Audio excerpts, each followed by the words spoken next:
Salut à tous et bienvenue sur votre chaîne Info du Barça. Voici une toute nouvelle vidéo dans laquelle nous allons parler de les dernières infos du Barça. Voici les grands points nous allons développer. Premièrement, les nouvelles révélations fracassantes de Szczęsny sur son arrivée. Ensuite, bonne nouvelle pour Dani Olmo et Pau Victor. Et, Barça, grosse tension entre Xavi et Laporta. Et d'autres infos du Barça. Je vous explique tous dans quelques secondes. Donc, restez jusqu'à la fin de la vidéo pour ne rien manquer.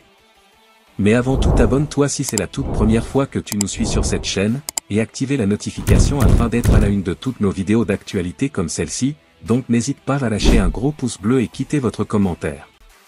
Si c'est fait les amis, on y va. Barça, Gavi prêt pour le Classico face au Real Madrid. Le milieu de terrain espagnol du FC Barcelone Gavi devrait faire son grand retour sur les terrains dans les prochaines semaines. Après plus de 10 mois de convalescence suite une grave blessure au ligament croisé antérieur du genou droit mais aussi au ménisque latéral, Gavi va faire son retour au FC Barcelone. Le jeune milieu de terrain est sur la bonne voie pour retrouver les terrains espagnols. Selon un rapport de la Cadena SER, Hansi Flick a organisé une rencontre aujourd'hui pour observer la récupération de Gavi. Lors de cette séance, Gavi a joué entre 40 et 45 minutes aux côtés de joueurs de l'équipe première qui ne participeront pas aux compétitions internationales, ainsi que ceux du Barça Athletic. La source précise que le joueur ibérique a été très impressionnant avec un rythme physique important. Il a disputé un match intense, formant une paire au milieu avec Frenkie de Jong. À ce rythme, tout indique que Hansi Flick le sélectionnera pour le match contre Séville le 20 octobre après la trêve. Flick devrait faire appel au joueur pour la suite de la saison et pourquoi pas le voir face au Real Madrid lors du Classico le samedi 26 octobre prochain. L'autre information. FC Barcelone, 2 changements majeurs face au FC Séville. Au lendemain de la trêve internationale, le FC Barcelone retrouvera les terrains de la Liga le 20 octobre en accueillant le FC Séville. Non, le FC Barcelone ne va pas faire peau neuve dans les prochaines semaines. Mais il est une évidence que le groupe d'Hansi Flick, déjà performant depuis des semaines, va bientôt montrer de nouveaux visages, avec, notamment les retours de blessés de longue date. On pense, bien entendu, à Frenkie de Jong, le néerlandais, ainsi qu'à Gavi qui, selon les informations de la Cadena SER, a pris par ces dernières heures à un match d'entraînement complet. Possible, dès lors, de le retrouver dans le groupe pour la venue du FC Séville le 20 octobre prochain dans le cadre de la Liga. Un match qui devrait être l'occasion des grands débuts du gardien Wojciech Szczęsny, arrivé depuis quelques jours de la Juventus Turin après la grave blessure de Ter Stegen. Comme le relaie le compte X Actualité Barça, tout est mis en œuvre afin qu'il soit dans les meilleures dispositions contre le FC Séville. Le Barça, déjà en tête de la Liga, aura donc un tout autre visage. L'autre information. Barça, un énorme casse-tête à 150 millions plombe le club. Le Barça va encore devoir sortir la carte bleue pour régler des affaires qui ne vont pas améliorer la stabilité financière de l'équipe. Cet été, le Barça a une fois de plus eu les mains liées sur le mercato. Face à des finances toujours dans le rouge, et des ventes qui n'ont pas abouti, le club a dû se contenter d'une seule recrue, avec la venue de Dani Olmo, l'international espagnol du RB Leipzig pour environ 50 millions d'euros. Pour le reste, le club devra attendre l'été prochain, si ce n'est plus. Car même si Joan Laporta affirme partout où il passe que les comptes vont mieux, son écurie doit encore régler de nombreux chèques qui n'ont pas encore été soldés, comme le dévoile ce matin le quotidien Sport. À court terme, les Blaugrana doivent encore payer 45 millions d'euros de transferts échelonnés sur plusieurs années au moment des accords. Et à long terme, c'est 102,6 millions d'euros. Par exemple, les Catalans doivent encore faire des chèques à 7 clubs pour Robert Lewandowski, Bayern Munich 10,4 millions à court terme et 10,6 millions à long terme le Legia Varsovie, le Lech Poznan, le Delta Varsovie, Znicz, MKS Warsaw et Borussia Dortmund. Parmi les autres grosses créances à régler, le cas Rafinha, avec de l'argent à verser au Sporting de Portugal, au Stade de Rennais et à Vitoria. Mais aussi Jules Koundé avec 24,5 millions d'euros à long terme pour le FC Séville et de petites sommes aux Girondins et la Brède. Autant dire que tous les problèmes financiers sont loin d'être terminés. L'autre information. Lamine Yamal énervé contre Flick? Il s'explique.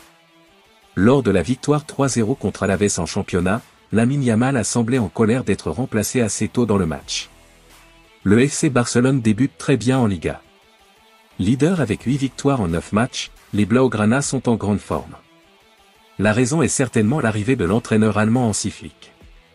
Les Catalans semblent métamorphosés physiquement, et le style de jeu de l'ancien entraîneur du Bayern Munich correspond parfaitement au Barça.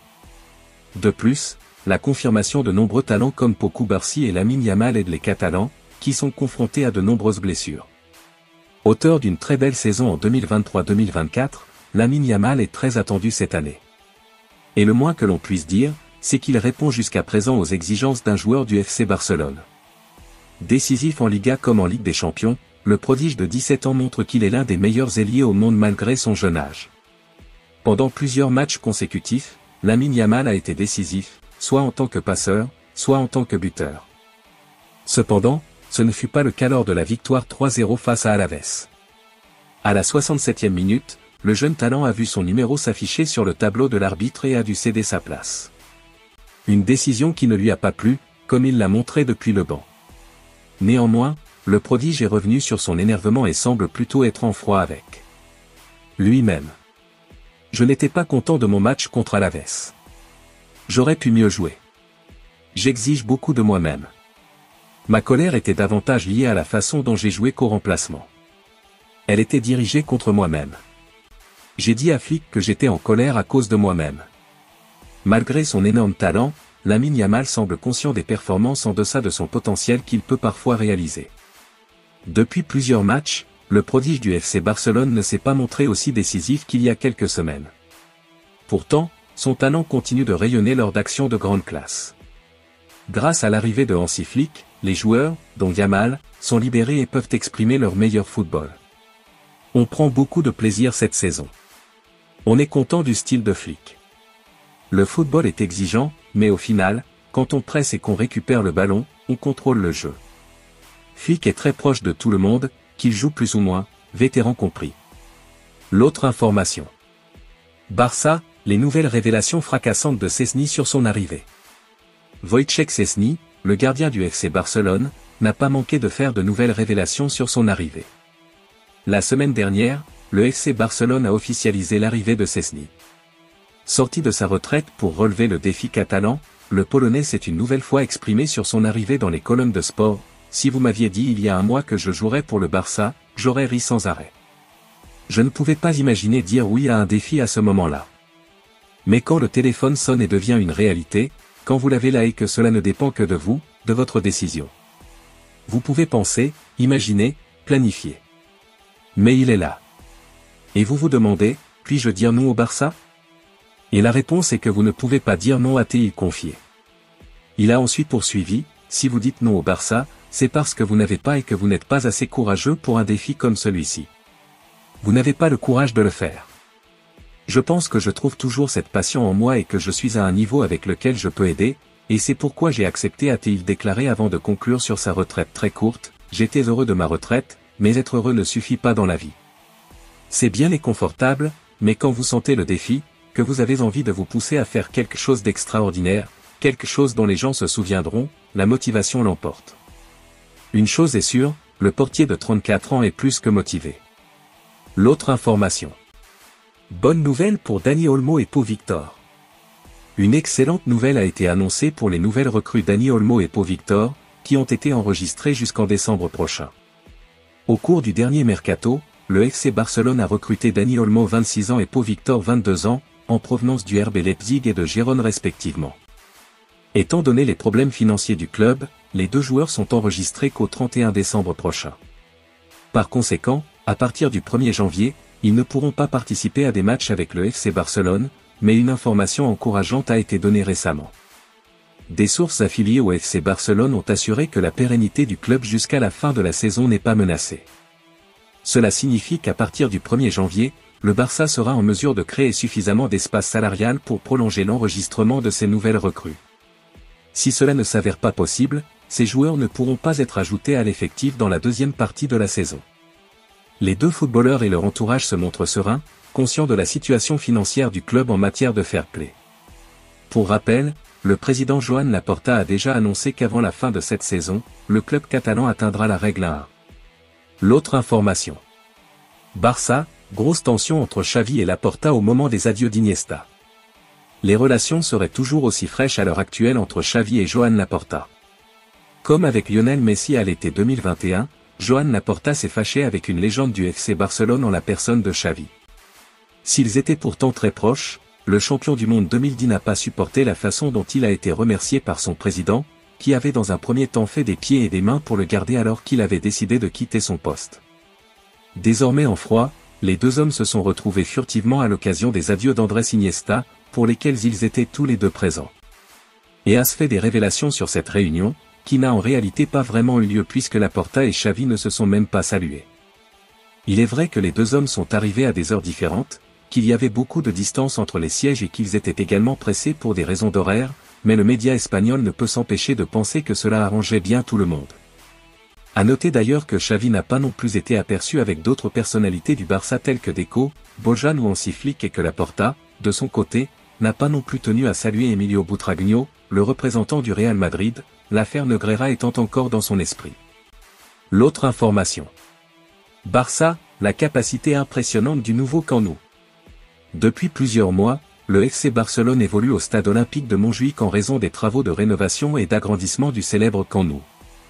Les hommes d'Hansi Flick pourraient retrouver leur demeure principale courant 2025.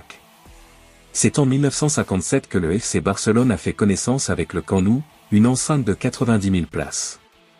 Au fil des décennies, le club catalan y a écrit sa riche histoire, mais a dû l'abandonner pour cause de travaux depuis le début de la saison 2023-2024, disputant ses matchs à domicile au stade olympique de Montjuïc.